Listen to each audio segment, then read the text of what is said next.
Capítulo 15. Aslan hace una puerta en el aire.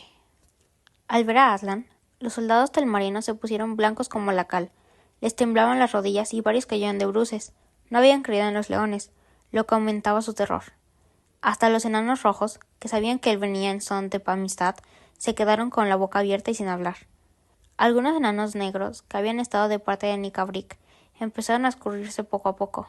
En cambio, las bestias que hablan bullían alrededor del león, con ronroneos, gruñidos, chillidos y relinchos de felicidad, acariciándolo con sus colas, frotándose contra él, tocándolo respetuosamente con sus narices jugueteando por debajo de su cuerpo y entre medio de sus patas. Si has visto alguna vez a un gatito haciendo cariño a un perro grande al que conoce muy bien y en el cual confía, tendrás una idea exacta del comportamiento de las bestias. Pedro llevaba de la mano a Caspian. Se abrió paso entre el tropel de animales. «Este es Caspian», dijo, y Caspian se arrodilló y besó la pata del león. «Bienvenido, príncipe», dijo Aslan. «¿Te sientes capaz de tomar posesión de la monarquía de Narnia?» «No, no lo creo, señor», respondió Caspian. «Soy solo un niño». «Magnífico», dijo Aslan.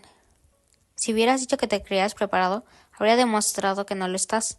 Por tanto, bajo nosotros y bajo el gran rey, serás el rey de Narnia, señor de Cair Paravel y emperador de las islas desiertas, tú y tus herederos, mientras perdure tu raza y tu coronación». «Pero, ¿qué es eso?» Justo en ese momento se aproximaba una curiosa procesión de 11 ratones, 6 de los cuales transportaban una especie de camilla hecha de ramas, no mucho más grande que una vértebra cervical. Nadie ha visto jamás ratones tan desconsolados como aquellos. Estaban cubiertos de barro de pies a cabeza, algunos también de sangre. Caminaban con sus orejas gachas y los bigotes caídos, arrastrando sus colas por el pasto, y el que encabezaba el cortejo tocaba una melancólica melodía en su gaita. Lo que yacía en la camilla era muy poco más que un pobre montoncito de piel mojada. Era todo lo que quedaba de Ripichip. Aún respiraba, pero más cercano a la muerte que a la vida. Destrozado por incontables cuchilladas, una pata quebrada, y en el lugar donde antes estuvo su cola, un muñón envuelto en vendas. «Ahora, Lucía», ordenó Aslan. Lucía sacó en el acto su botellita de diamante, aunque solo se requería de una gota en cada una de las heridas de Ripichip. Estas eran tan numerosas que hubo un largo y angustioso silencio antes de que ella terminara la curación y que el señor ratón saltara de la camilla. Llevó con presteza su mano a la empuñadura de su espada y con la otra retorció sus bigotes haciendo una reverencia. «Salud, Aslan», se escuchó su vocecita chillona. «Tengo el honor», se interrumpió bruscamente. El hecho era que aún le faltaba su cola. Fuese porque Lucía lo olvidó o porque el cordial podía sanar heridas, pero no podía hacer que una cola volviera a crecer. Lo cierto es que Ripichip se dio cuenta de su pérdida al hacer la reverencia. Es probable que la falta de cola alterase su equilibrio. Miró por encima de su hombro derecho. Como no lograba ver su cola, estiró su cuello hasta que tuvo que hacer girar los hombros y su cuerpo entero siguió la misma dirección. Pero también sus cuartos traseros habían girado y quedaban fuera de su vista. Volvió a torcer el cuello tratando de mirar otra vez sobre el hombro con igual resultado. Solo después de darse vuelta en círculos 3 veces comprendió la cruel verdad. «Me siento muy confundido», dijo Ripichip, dirigiéndose a Aslan. «Estoy sumamente avergonzado. Imploro tu indulgencia por presentarme de manera tan indecorosa». «Te ves muy bien, pequeño», dijo Aslan. «De todos modos», replicó Ripichip, «si se pudiera hacer algo, quizás su majestad», dijo inclinándose ante Lucía. «¿Pero para qué quieres una cola?», preguntó Aslan. «Señor», contestó el ratón, «puedo comer, dormir y morir por mi rey sin mi cola, pero la cola es el honor y la gloria de un ratón». «A veces me pregunto, amigo», dijo Aslan, «si no te preocupas demasiado de tu honor». «Supremo rey de los grandes reyes», dijo Ripichip, «permíteme recordarte que a los ratones se nos ha concedido un tamaño muy diminuto, y que si no cuidamos nuestra dignidad, algunos, que miden el valor en centímetros, se permitirían insólitas burlas a nuestras expensas. Por esta razón, me he dado la molestia de hacer que quien desee sentir esa espada lo más cerca posible de su corazón pueda hablar en mi presencia sobre trampas, queso caliente o velas. No, señor. Tales palabras no se las aceptaré ni siquiera al tonto de mayor altura que hay en Narnia». Alzó sus ojos y los clavó con fiereza en Rompetiempo. Pero el gigante, que siempre se quedaba un poco atrás en las conversaciones, todavía no descubría de qué se hablaba a sus pies, y pasó por alto el mensaje. «¿Puede explicarme ¿Por qué tus compañeros han desenvainado sus espadas? Quiso saber Aslan. Con la venia de su real majestad, dijo el segundo ratón, cuyo nombre era Chipiquic. Estamos pronto esperando para cortar nuestras colas si nuestro jefe ha de pasarse sin la suya. No soportaremos la vergüenza de lucir un honor que le es negado al gran ratón supremo. Ah, dijo Aslan, ustedes me han conquistado. Tienen un gran corazón. No ha de ser en consideración a tu dignidad, Repichip, que recuperarás tu cola, sino al amor que hay entre tú y tu pueblo, y aún más a la bondad con que tu gente me ayudó hace mucho tiempo al roer las cuerdas que me ataban a la mesa de piedra. Y fue entonces, aunque lo olvidaron con el transcurso de los años, que ustedes comenzaron a hablar. Antes de que Aslan terminara de decir esas palabras, la nueva cola estaba en su lugar. Pedro, cumpliendo las disposiciones de Aslan, confirió la orden de León a Caspian, y Caspian, en cuanto fue armado caballero, la confirió a Casatrufas, y a Trumkin y a Repichip, y nombró al maestro Cornelio su canciller. Confirmó también el oficio hereditario de los osos panzones como mariscales de campo de batalla. Hubo un gran aplauso. Más tarde, con firmeza pero sin burlas ni golpes, los soldados del marinos fueron conducidos a través del vado y encerrados bajo llave en el pueblo de Veruna, y se les dio a comer carne de vacuno y a beber cerveza. Hicieron un gran alboroto durante el cruce del río, pues odiaban y temían a los ríos y mares tanto como los bosques y animales. Pero al final terminaron los problemas y comenzó la etapa más agradable de ese largo día. Lucía, sentada junto a Aslan, sintiéndose maravillosamente cómoda, se preguntaba qué hacían los árboles. En un principio pensó que bailaban simplemente. Los veía girar lentamente dibujando dos círculos, uno de izquierda a derecha y otro de derecha a izquierda. Después observó que arrojaban algo al centro de ambos círculos. De pronto imaginaba que cortaban largas trenzas de sus cabellos, mas luego le parecía que quebraban pedazos de sus dedos. Y sí, así era. Tenían muchos dedos, y no sentían dolor al arrancarlos. Lo que fuere, al tocar el suelo se convertía en maleza o en palos secos. 3 o 4 enanos rojos trajeron sus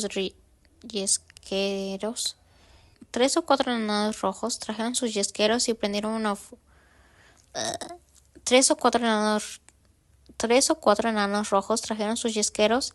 fuego a la pira, que crujió. Luego se encendió y finalmente rugió como hace una fogata en el bosque en plena noche de San Juan. Todos se sentaban en el amplio círculo en torno al fuego. Entonces Baco y Silenus y las bacantes iniciaron su danza, mucho más salvaje que la de los árboles. No era una danza de mera entretención o belleza, aunque también lo era, sino una mágica danza de plenitud, y doquiera que sus manos tocaran, que sus pies se posaran, empezaron a brotar una cantidad de manjares para el banquete. Filetes de carne asada que llenaban el boquecillo con su delicioso aroma, tortillas de harina de trigo, tortas de harina de trigo y tortas de harina de avena, miel y azúcar de diferentes colores y crema espesa como un helado y suave como el agua quieta, duraznos, melocotones, granadas, peras, uvas, fresas, frambuesas, pirámides y cataratas de fruta. Luego, en grandes copones de madera y en tazos y escudillas, envueltos en guirnaldas de hiedra, venían los vinos, oscuro, espesos como jarabes de jugo de mora, rojos claros como rojas jaleas licuadas, vinos amarillos y vinos verdes, y amarillo verdoso y verde amarillosos. Pero para la gente árbol había otras viandas. Cuando Lucía vio a Zacaterrón y sus topos escarbando con sus patas el césped en varios sitios que Baco les había señalado, y comprendió que los árboles iban a comer tierra, sintió un escalofrío. Pero al ver la tierra que les traían, se tranquilizó. Empezaron con un rico barro de color café que parecía chocolate. Tan igual al chocolate era, que Edmundo probó un pedazo, pero no le encontró nada de bueno. Cuando el rico barro hubo mitigado su hambre, los árboles se dedicaron a una tierra semejante a la de Somerset, que es casi rosada. Dijeron que era más liviana y más dulce. A la hora de los quesos, comieron tierra cretosa, y luego vinieron las delicadas confituras de los más finos cascajos, espolvoreados con arena plateada de primera calidad. Bebieron muy poco vino, y los acebos se pusieron muy parlanchines, pues la mayoría de ellos aplacaron su sed con largos tragos de rocío mezclados con lluvia, rozando con flores de la selva y el sabor refrescante de las más tenues nubes. Así fue como Aslan festejó a los narnianos, hasta bastante después de que el ocaso se desvaneciera a lo lejos y que las bellezas comenzaran a asomar. La enorme fogata, ardiendo con más fuerza pero con menos ruido, brillaba como un fanal en los tenebrosos bosques. Los aterrados termarinos lo veían desde lejos y hacían toda clase de conjeturas acerca de su significado. Lo mejor de esa fiesta fue que no se acabó, ni hubo despedidas, sino que a medida que la conversación se hacía más apacible y lenta, uno tras otro los invitados empezaron a cabecear y finalmente se quedaron dormidos, tendidos entre buenos amigos y con sus pies frente al fuego hasta que reinó el silencio en todo el redondel, y se podía escuchar nuevamente la cachara de agua al caer sobre las piedras en los vados de Veruna. Mas Aslan y la luna se contemplaron toda la noche con ojos muy abiertos y rebonantes de felicidad. Al día siguiente se enviaron mensajeros por todo el país, en su mayoría ardillas y pájaros, con una proclama dirigida a los telmarinos fugitivos, incluyendo, por cierto, a los prisioneros en Veruna. Se les comunicaba que Caspian era el rey y que Narnia de ahora en adelante pertenecía por igual a los hombres y a las bestias que hablaban, y a los enanos, y a las dríades, y a faunos, y demás criaturas. El que quisiera quedarse bajo las nuevas condiciones podría hacerlo, pero a los que desaprobaran la idea, Aslan les proporcionaría otro hogar. El que quisiera ir allí debía acudir donde Aslan y los reyes en los vados de Veruna, al mediodía del quinto día. ¿Se imaginan la perplejidad que este anuncio causó entre los telmarinos? Algunos de ellos, sobre todo los más jóvenes, habían escuchado, como Caspian, los relatos de los días remotos, y estaban encantados de que hubiesen vuelto. Ya habían trabado amistad con las criaturas. Todos ellos decidieron quedarse en Narnia, pero muchos de los mayores, especialmente aquellos que habían sido importantes bajo el reinado de Miraz, pusieron mala cara, pues no querían vivir en un país donde no tenían ningún poder. Vivir aquí, con un montón de malditos animales amaestrados, por ningún motivo. Y decían, y con fantasmas además, agregaban otros, estremeciéndose. Es lo que son realmente esas dríades, no es prudente. Eran asimismo muy suspicaces. No me fío de ellos, decían. Con aquel horrible león y todo lo demás, no lograríamos escapar de sus garras por mucho tiempo, ya lo verán. Desconfiaban de igual modo de su oferta de darles un nuevo hogar. Nos llevará a su guarida y nos comerá uno por uno, es lo más probable, murmuraban, mientras cundían los comentarios entre ellos. Más malhumorados estaban y más desconfiados, pero el día de la cita se presentó más de la mitad. En un confín del claro, Aslan hizo colocar 2 estacas de madera que sobrepasaban la estatura de un hombre, y a una distancia de 1 metro una de la otra. Un tercer trozo de madera, más liviano, fue clavado atravesando en la parte superior para unir ambas estacas, y formar una especie de puerta de entrada desde la nada hacia la nada. Frente a ella se hallaba el propio Aslan, de pie, con Pedro a su derecha y Caspian a su izquierda. Agrupados a su alrededor estaban Susana y Lucía, Trumpkin y Cazatrufas, el señor Cornelius, el centauro Vendaval, Ripichip y otros más. Los niños y los enanos habían hecho buen uso de las ropas guardadas en los armarios reales, en los que había sido antes el castillo de Miraz, y que ahora era el castillo de Caspian, y con tanta seda y telas de oro, con esa ropa interior alba como la nieve que sobresalían de sus mangas acuchilladas, con cotas de plata y espadas de empuñaduras cuajadas de joyas, con yelmos dorados y sombreros emplumados, relucían hasta hacer doler los ojos. También las bestias lucían ricas cadenas alrededor de sus cuellos. Sin embargo, nadie reparaba en ellos ni en los niños. El oro suave y lleno de vida de la melena de Aslan los opacaba a todos. El resto de los antiguos narnianos permanecían atrás. A ambos lados del claro del bosque, al fondo, los telmarinos. El sol brillaba con toda su fuerza, y los penachos flamearon movidos por la ligera brisa. «Hombres del mar», dijo Aslan, «ustedes que buscan una nueva tierra, escúchenme. Los enviaré a su propio país, que yo conozco y ustedes no. No recordamos del mar, no sabemos dónde está, no sabemos cómo es», rezongaban los telmarinos. «Ustedes vinieron a Narnia desde Telmar», explicó Aslan, «pero llegaron a Telmar desde otro lugar. Ustedes no pertenecen en absoluto a este mundo. Vinieron acá varias generaciones atrás, del mismo mundo al que pertenece el gran rey Pedro». Al escucharlo, la mitad de los telmarinos gimieron. «Ahí tienen, yo les advertí, nos van a matar y nos mandarán a todos fuera de este mundo».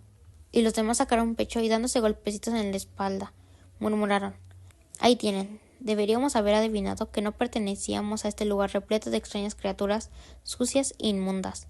Nosotros tenemos sangre real, ya verán. Y hasta Caspian y Cornelius y los niños se volvieron hacia Aslan con mirada atónita. Paz, dijo Aslan, con esa voz baja que casi era un gruñido. La tierra pareció temblar levemente y todo ser viviente dentro del bosquecillo se quedó inmóvil como estatua de piedra. Tú, señor Caspian, continuó Aslan, deberías saber que no podría ser el verdadero rey de Narnia, a menos que, como los reyes de antaño, fueras hijo de Adán y procedías del mundo de los hijos de Adán. Y así es. Hace muchos años, en un mar profundo en aquel mundo, llamado el Mar Azul, un barco tripulado por piratas fue arrastrado por la tormenta hasta una lejana isla. Allí hicieron lo que hacen todos los piratas. Asesinaron a los nativos y tomaron a las nativas por esposas. Prepararon vino de palmera, lo bebían y se emborrachaban. Se dormían a la sombra de las palmas y al despertar se peleaban y a veces se mataban entre ellos. Al cabo de una de esas riñas, expulsaron a 6 piratas, que se marcharon con sus mujeres hacia el centro de la isla. Escalaron una montaña e intentaron esconderse dentro de lo que les pareció ser una cueva. Pero no era una cueva, sino uno de los sitios mágicos de aquel mundo. Una de las grietas o abismos caía entre ese mundo y este. Antiguamente había numerosas grietas y abismos entre los mundos, pero ahora son muy escasos. Este era uno de los últimos que quedaban, no he dicho que fuera el último. Y así fue como cayeron, o subieron, o tropezaron, o resbalaron por el punto preciso, y se encontraron en este mundo, en la tierra de Telmar, que en esa época estaba despoblada. La razón por la cual estaba despoblada es una larga historia. No se las contaré ahora. Sus descendientes hicieron su morada en Telmar y formaron un pueblo que llegó a ser cruel y orgulloso. Al paso de muchas generaciones, una terrible hambruna asoló Telmar y sus habitantes invadieron Narnia, donde reinaba entonces un gran desorden. Pero esta también es otra larga historia. La conquistaron y la gobernaron. ¿Has entendido bien lo que digo, rey Caspian? Por cierto, señor, dijo Caspian, siempre anhelé provenir de un linaje más honorable. Proviene del señor Adán y de la señora Eva, dijo Aslan, que es un gran honor como para hacer erugir la cabeza al más mísero pordiosero, pero también una vergüenza para hacer agachar la cabeza al más noble emperador de la tierra. Puedes estar contento. Caspian hizo una reverencia. Y ahora, dijo Aslan, hombres y mujeres de Telmar, ¿quieren volver a esa isla en el mundo de los hombres de donde vinieron sus padres? No crean que es un mal lugar. Ya se han extinguido la raza de aquellos piratas que la habitaron, y ahora la isla está despoblada. Hay buenos pozos de agua fresca, fértiles suelos, madera para construir y peces en las lagunas. Los demás hombres de ese mundo aún no la descubren. El abismo está abierto para vuestro regreso, pero les advierto que una vez que lo hayan atravesado, se cerrará tras ustedes para siempre. No habrá más intercambio entre los mundos a través de esa puerta. Se hizo un profundo silencio. De pronto, un joven soldado telmarino, corpulento y bien parecido, se adelantó. Yo acepto la oferta, dijo. Has escogido bien, dijo Aslan, y por haber sido el primero, recibirás la protección de una poderosa magia. Se abre un buen futuro para ti en ese mundo. Avanza. El hombre se aproximó, muy pálido. Aslan y su corte se apartaron abriéndole paso hacia la vacía puerta de estacas. Pasa, hijo mío, dijo Aslan, inclinándose hacia él y tocando su nariz con la suya. Al recibir el aliento del león, los ojos del soldado se iluminaron con una nueva mirada, asombrado pero feliz. Parecía tratar de recordar algo. Luego se cuadró de hombros y se encaminó a la puerta. Todas las miradas estaban fijas en él. Vieron los 3 pedazos de madera y a través de ellos, los árboles y el pasto y el cielo de Narnia. Vieron el hombre parado entre 2 estacas y de pronto, en un segundo, se había desvanecido completamente. Desde el otro confín del claro, los demás telmarinos hicieron oír sus lamentos. ¡Ay! ¿Qué le ha pasado? ¿Pretende asesinarnos? No iremos por ese camino. Y uno de los más listos dijo, no vemos ningún otro mundo a través de esos palos. Si quieres que creamos que existe, ¿por qué no va uno de ustedes? Todos sus amigos se mantienen a buena distancia de las estacas. En el acto se adelantó Ripichip, haciendo una reverencia. Si mi ejemplo puede servir de algo, Aslan, dijo, llevaré sin tardar a 11 ratones a través de aquel arco, en cuanto tú lo ordenes. No, pequeño, dijo Aslan, colocando su parta aterciopelada con una infinita delicadeza sobre la cabeza de Ripichip. Te harían cosas horribles en ese mundo. Te mostrarían en las ferias. Son otros los que deben ir primero. Vámonos, dijo súbitamente Pedro a Edmundo y Lucía. Llegó nuestra hora. ¿Qué quieres decir? Preguntó Edmundo. Por aquí, dijo Susana, que parecía saber de qué se trataba. Volvamos al bosque. Tenemos que cambiarnos. ¿Cambiar qué? Preguntó Lucía. Nuestra ropa, por supuesto, respondió Susana. ¿Qué pareceríamos vestidos así en el andén de una estación inglesa? Pero nuestra ropa se encuentra en el castillo de Caspian, arguyó Edmundo. No, no está allí, replicó Pedro, encabezando la marcha rumbo a la espesura del bosque. Está todo acá. La trajeron en un paquete esta mañana. Estaba todo arreglado. ¿De eso les hablaba Aslan a tía Susana esta mañana? Preguntó Lucía. Sí, eso y otras cosas, repuso Pedro con un aire muy solemne. No les puedo contar todo. Había cosas que quería decirnos a Zoe y a mí, porque no volveremos a Narnia. ¿Nunca más? Gritaron Edmundo y Lucía consternados. Ustedes dos volverán, contestó Pedro. Por lo menos, por algo que él dijo. Estoy seguro que ustedes volverán algún día. Pero Sue y yo no. Dijo que ya no somos niños, que hemos crecido demasiado. Oh, Pedro. Oh, Pedro, dijo Lucía. Qué mala suerte tienes. ¿Podrás soportarlo? Sí, creo que sí, dijo Pedro. Es muy distinto a lo que yo esperaba. Ya lo entenderás cuando te toque a ti. Y ahora rápido, que aquí está nuestra ropa.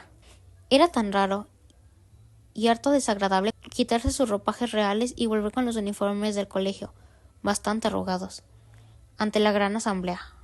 Uno que otro entre los telmarinos más antipáticos se burló de ellos, pero las otras criaturas los vitorearon y se pusieron de pie en homenaje a Pedro el gran rey y a la reina Susana del Cuerno, y al rey Edmundo, y a la reina Lucía.